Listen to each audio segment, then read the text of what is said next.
ABC after a 6-day suspension.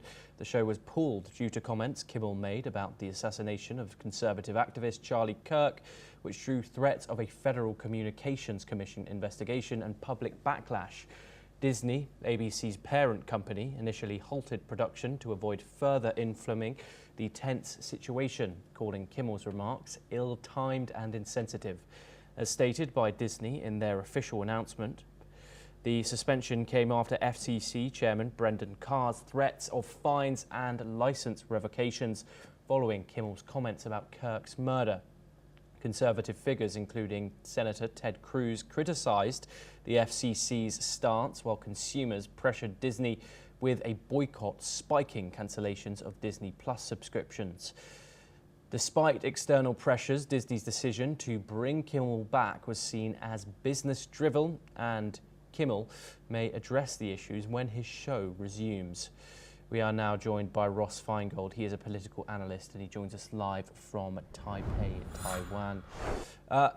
Ross, can this be seen as a win by the left of America, but from free speech advocates that were rooting for Jimmy Kimmel, or is this, as people are saying, just a business-driven decision by Disney? I wouldn't describe it as a win or a loss for anyone. The wounds from the Charlie Kirk assassination, as well as the commentary, whether that's online or on a television show in the case of Jimmy Kimmel, those wounds are going to remain in American society for a long time to come. As far as a business decision by ABC, I think we need to be frank here. The success of ABC or its parent company, Disney, that doesn't depend on this one television program. Even if the program does make money, the company would survive. If they had canceled the show entirely over this, the company would survive just fine, even though there'd be criticism that it didn't uphold free speech concerns. I think the decision to allow the show back on the air is probably in response to criticism that the company was caving into attacks on free speech. And we saw even conservatives, you mentioned Senator Ted Cruz, was also critical of people who were calling for the show to be canceled or removed,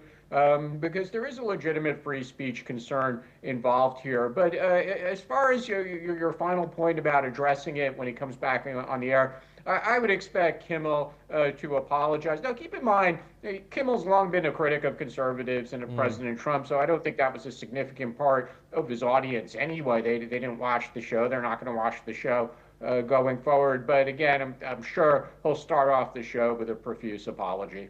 Ross, of course, Kimmel is one of a set of late-night hosts, if you will, who are very critical of President Donald Trump and conservatives as a whole.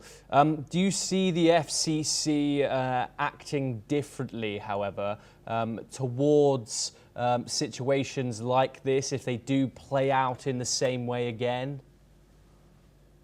Certainly, the television world is on notice. The FCC chairman he's obviously an appointee of President Trump. He's very conservative, and even before he took up this position, when he was an FCC commissioner, before he became the chairman, he was very critical of I would just call it the liberal tendencies of Hollywood and of the media world, which is a fact.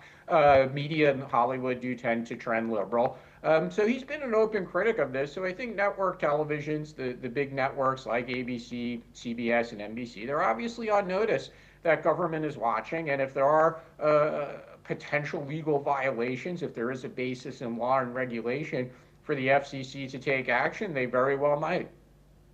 Yes, thank you very much, Ross. It's always absolutely